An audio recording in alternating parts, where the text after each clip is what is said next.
It has been over 20 years since the Like a Dragon series made its debut with the original Yakuza that released in Japan in December of 2005. Since then, we have seen 7 subsequent mainline entries and a bunch of spin-offs that highlight characters who have become a staple in the world of Yakuza, and with quite possibly its most goofy and outlandish entry yet. Pirate Yakuza is par for the course for this series, but more so Goro Majima, the mad dog of Kamurocho and a fan favorite of the series, on a new adventure following the aftermath and events of Infinite Wealth. Pirate Yakuza, simply put, is an absolutely bombastic and out there video game that, whilst much more compact to its mainline counterparts, is still packed with a wealth of meaningful content that works well and showcases RGG's ability to implement and continue to experiment with new ideas, even if some of those ideas do feel like they run their course by the time the game concludes. But with that being said, if you're a fan of this series,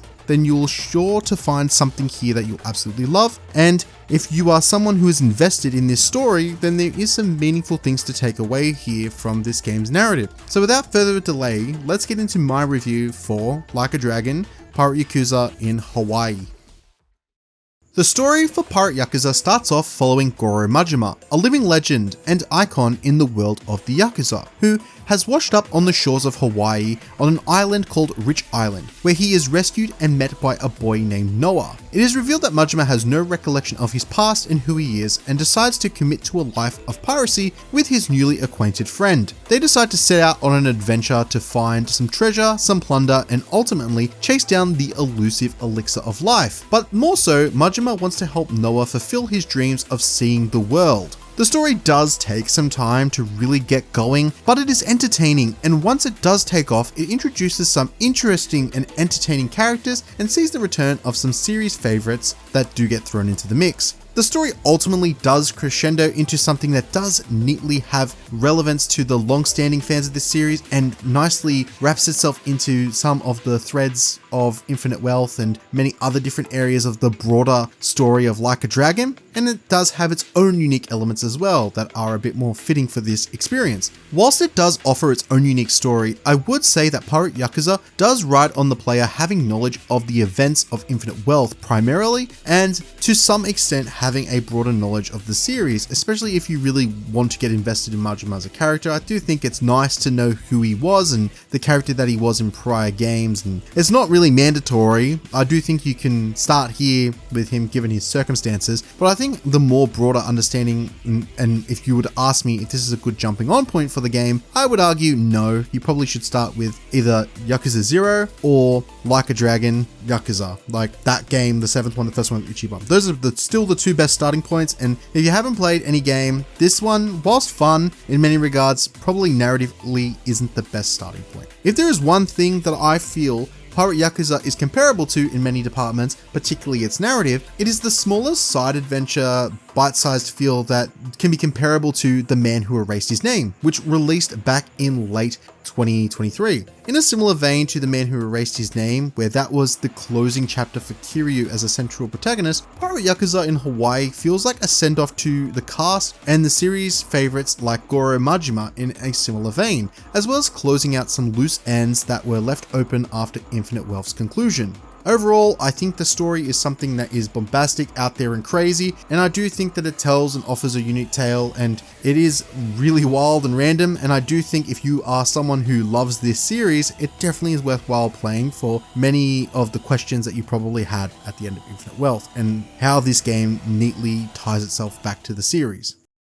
The combat for Like a Dragon Pirate Yakuza sees a return to the brawler combat that defined the series, and provides two satisfying styles for combat, which may seem like less than prior entries, but it provides an expansive set of tools that keeps the combat fun for the duration of the playthrough's runtime. The combat is as satisfying as ever here in Pirate Yakuza, with two different styles that are completely different and serve to utilize different approaches to enemies. You will start off with the Mad Dog style, which which will resemble Majima's Yakuza combat style, the rush kind of form as well. And if you've played Infinite Wealth, it is great to be able to use this doppelganger ability here as well. Then there is a new playstyle for Majima called the Sea Dog, which embodies the pirate life of a Yakuza by slowly expanding its combat style with new tools that flesh out the class with a gun, a grappling hook, and you can also wield 2 swords and throw them at enemies as well. It's mad. It offers the staples that you would expect, providing new and satisfying heat actions, interactable objects that you can beat down your enemies with, and a larger scale fight where you can have like up to 30 to 40 enemies on screen that you brawl with, and it's just incredible, man, and like crazy spectacle. And this new setting and backdrop really gave them the opportunity to just like have these scenes where you can have like these big ass brawls, and it really does give way and feel fitting that you can just have like large scale fights, and it's awesome and works incredibly well here. I will say that compared to previous entries in the series, I do feel like Pirate Yakuza does feel a little on the easier side, particularly if you engage with much of the game's side content. It's like really easy to quickly become over-leveled, overpowered. I do feel like the game's combat,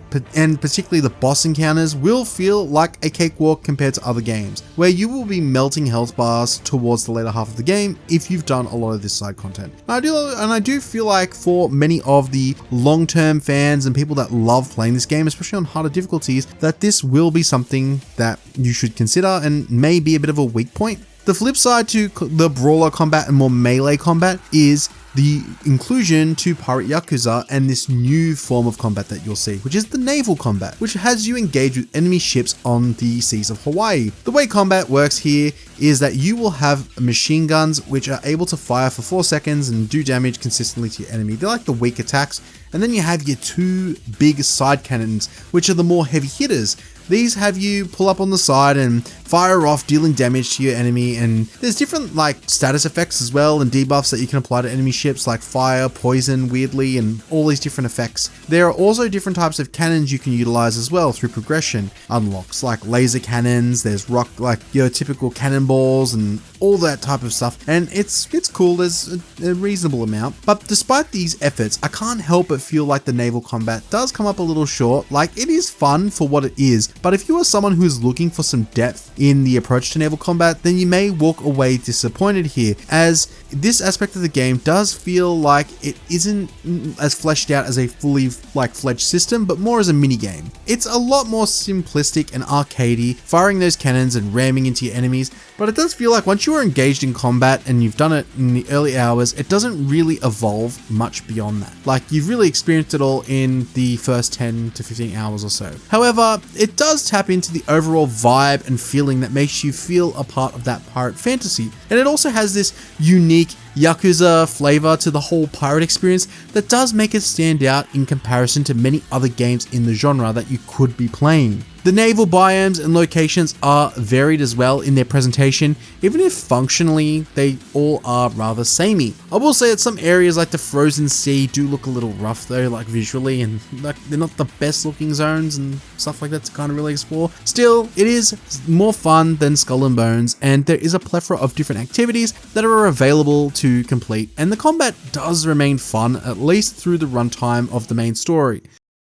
Now onto the exploration and side content that is available in Pirate Yakuza. And man, the amount of side content available in this, whilst making appearances in prior entries, does feel distinctive here in the ways that it rewards your time, because many of the things that you do in Pirate Yakuza, whilst fun in its own right, do feed into the progression system really well. The exploration and side content is comprised of 3 different sections, and that's how I'll be diving into each one respectively in this section. The first form of exploration and side content that you'll be introduced to, and it is the real draw of this particular game, is the naval exploration of the seas of Hawaii, where you'll be exploring islands, collecting treasure, and fighting rival pirates for their plunder. It sounds cool and is fun, and for the most part, it is enjoyable for the duration of the game's runtime. But out of all the 3 pillar locales that you'll explore, I do think that sailing the seas is the weakest component of the experience. It is fun to explore the seas at first, blasting iconic tracks from the franchise and some sea shanty tunes as well, but once you have raided a few islands, engaged in combat with some rival ships, the loop becomes rather one-dimensional and familiar. It is bombastic with their there being a lot of fun in its simplicity, and there is those big large scale fights I was mentioning in the combat side, where you get these like some islands that you can go to, you can fight like upwards of like 100 enemies that slowly trickle in and you can attack them, and it feels pretty fun to engage with whenever it does come up. And I do think that there is a lot of different content here that is presented in this game, and I think the sea content is satisfying enough. The biggest proponent of this content that I think really does hold it up is the Devil Flags side story that does provide legs and reason to explore the open world, and provides you more of a reason to also participate in naval combat. And open areas in the seas of Hawaii are also decent enough to explore, albeit just a little repetitive. The biggest area that you'll explore in the more traditional sense is the streets of Honolulu, which are just as fully explorable and as vertical with buildings and interactable stores as they were in Infinite Wealth. Pirate Yakuza is full of many of the same activities that you will find in Infinite Wealth, with things like super crazy delivery, the courses that you'd take, and also the Alola links. There are some other interesting activities and mechanics here that do make the exploration feel more unique to this particular game, such as bounties, which are a system where you can fight different enemies in the open world, collect some cash, and this is another little mini collectathon that is decent, but is something that I use just to collect quick cash and doesn't really have a major payoff in my opinion. Although I didn't complete all of them, I did a half, but it doesn't really feel like there's main crazy rewards that you get from it rather than just getting cash. The biggest element that makes much of the side content feel rewarding and satisfying in this game is ultimately the different rewards that you acquire through completing activities, as I think Pirate Yakuza has some incredible cosmetic customization, but also the key pillar, which is the crewmate system that is tied to progression and the naval aspects of the Pirate Yakuza game, which we'll get into more later, and that was what I was kind of referring to with the bounties. I didn't really feel like throughout my whole time I did about like 40 out of 80 of them, and there was nothing crazy that rewarded or fed back into the overarching progression systems other than getting money. But it is worth mentioning here that the side activities are diverse, even if familiar if you've played Infinite Wealth, and are rewarding and do make your time feel value. Pirate Yakuza also includes its own wealth of sub-stories, which are as entertaining here as they usually are, and are something that they're always worth doing whenever you play one of these games, and whenever you stumble across them, you should just sit down and enjoy the ride. They are always a fun detour. I think that if you aren't playing through or experiencing the sub-stories in a Like a Dragon game, then you are missing out on something that I think is one of the core aspects of an allure of what makes a game like this so enjoyable, and what makes this franchise so iconic and satisfying to sit through. And you can also, in this game, gather some interesting and cool new recruits for your crew through these sub-stories as well. Just a little tip there. But I think that overall, this element of the game, and the last element to this aspect of Honolulu that I'd like to talk about, is the grappling hook, which instantly is a plus to this video game. You are able to use it when exploring the streets of Honolulu, and you are able to grapple to new locations and new areas like rooftops and collect some treasure. It's a nice little, another collectathon that's added to the game, and it's a nice little detour that provides a level of exploration when exploring. The last area that you can explore and big pillar of this experience is Madlantis, the underbelly of the pirate underworld. Similar to Purgatory from the criminal underbelly of Kamurocho, the main attraction here is the Colosseum battles that are a mixture of the game's new activity, being naval combat, and also boarding ships and fighting the enemy crewmates with your own crew of 30 plus members. It's a crazy spectacle, and it is a ton of fun to see, and you never really do get over it when playing it. I did like a bunch of these challenges, and although it is repetitive in nature, there was something just so satisfying about just fighting an enemy ship and boarding it in this like Colosseum, because there was different challenges that I feel like, and different crews with effects and things that kind of made it a bit more interesting. But again, like with what I've said with the naval combat, it doesn't really alleviate many of those criticisms, but it is fun once you board the ship and actually fight the enemies. I'll enjoy that aspect a little bit more just because of the sheer spectacle of it all. And I do think in these environments, it does feel a bit more fun. And I do think that there is some quality fun here to be had. I don't think it's too overbearing with how much is on offer as well in terms of the amount of content here. Madlantis also offers up a good variety of mini games too, like the battling barrel mini game, and there is some hidden treasure there as well, like I mentioned with the Honolulu section. So using that grapple hook in this area to explore, you will also find some neat treasure. Overall, the amount of places to explore here are an interesting blend of new and old, but full of content and bustling with activities as you would expect from the Like a Dragon like games. And if you've played any at this point, then you know what is par for the course here. And I do feel like the Pirate Yakuza experience is a lot more finely tuned compared to a lot of other previous experiences, where it doesn't offer a crazy overextensive amount of content, but it's not light on it either. It feels like it struck a balance that is fitting for the experience that is on offer here. And I think that overall, Pirate Yakuza, which is a interesting side point, is one of the easier games to get 100% on. There is a strong quality of content, as I've mentioned, and I do feel like for some people it may come across overwhelming in prior entries to complete everything in this game, because there is just so much and it is so dense with little objectives and things to do to just get that 100%. But I think this is a good jumping on point if you want to experience a large portion or even 100% this content, because I think it's quite manageable and doable. And I think that this is a great game for that if you are looking for that type of experience to go for that 100% on. But I still would say that this isn't the best starting point for someone who is trying to play a Yakuza game, which I'll get into a bit more later. The progression for Pirate Yakuza has many different facets that lean into two sides of combat, which I mentioned earlier, both the naval and the brawler. I'm going to start with the brawler side of things. On Majima's combat, we have two big things that will progress your effectiveness in combat. There is abilities, which are a staple for any Like a Dragon game, allowing you to flesh out Majima's two styles, the Mad Dog and Sea Dog, with new heat actions, new kit like abilities being able to dodge or being able to counterattack and things like this, which make you more useful in battle and more effective against enemies as well. These abilities can be purchased with money and points that are required from completing different goals, like the bounties I mentioned earlier, or that expansive task list that is also another Like a Dragon staple. There is also the inclusion of rings that can be equipped to Majima, his 8 fingers and 2 thumbs, with the thumbs usually having more unique type of rings that offer a special kind of ability, and then the 8 fingers offering rings that are more or less just stat increases. Overall, these things don't really shake up the gameplay, the sandbox, or anything crazy in a really unique way, but they do make you overall feel more powerful. Hence why I would say, to what I was saying earlier, the game does become a little easier as you progress, like especially melting boss bars. If you do a lot of this side content, unlock a lot of these abilities and get some pretty good rings. But the other side of this combat, the naval side, and the progression for this system is a bit more robust and interesting.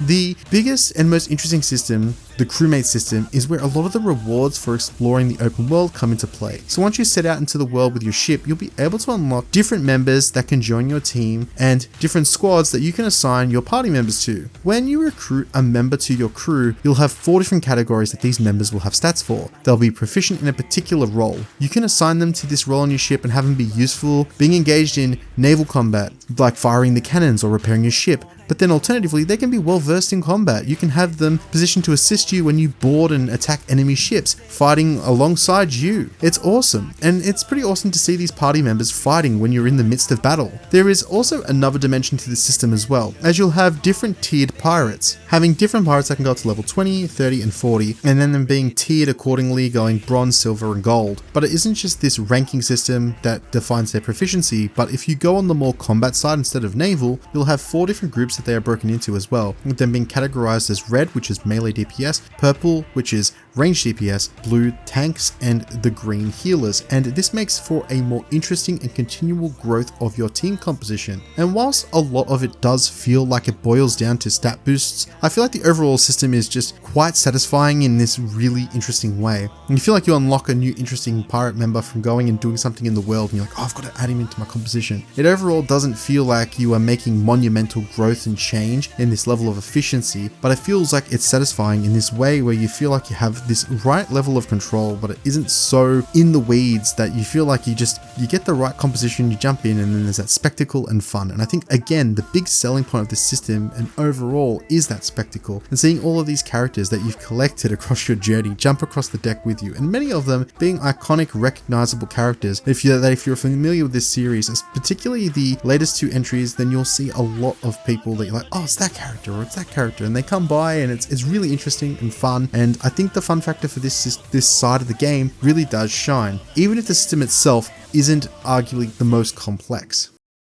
Overall, Like a Dragon Pirate Yakuza in Hawaii is another bombastic ride into the ever-expanding world of the Yakuza, and it has important moments for long-standing fans and narratively will be confusing as a starting point for newcomers. But the game itself is a satisfying ride that provides a great variety of locales and activities to partake in that don't overstay their welcome, and in my 35 hours with the game, I felt like I had really walked away feeling satisfied with what I set out to accomplish. It may not offer the most complex systems in the world or naval combat that will set the world on fire, but there is a wealth of fun, engaging activities to do on the side, and if you're looking for a game that's just willing to ignite that desire to have fun and just partake in its wackiness, its activities, and it just keeps throwing stuff at you to do, then Like a Dragon Pirate Yakuza is sure to offer that to you, and it's an experience that I'd absolutely recommend for that alone. It isn't overbearing with so much content that it can overwhelm, but it has a nice amount, especially for the runtime of this game's story, with it being a lot shorter than a mainline entry, and it has enough content to keep this game going and being worth the price tag in my opinion, whilst also offering an experience that feels very complementary to its main story counterpart. If you're looking for a fun game to get into and a fun starting point for this series, I still urge you check out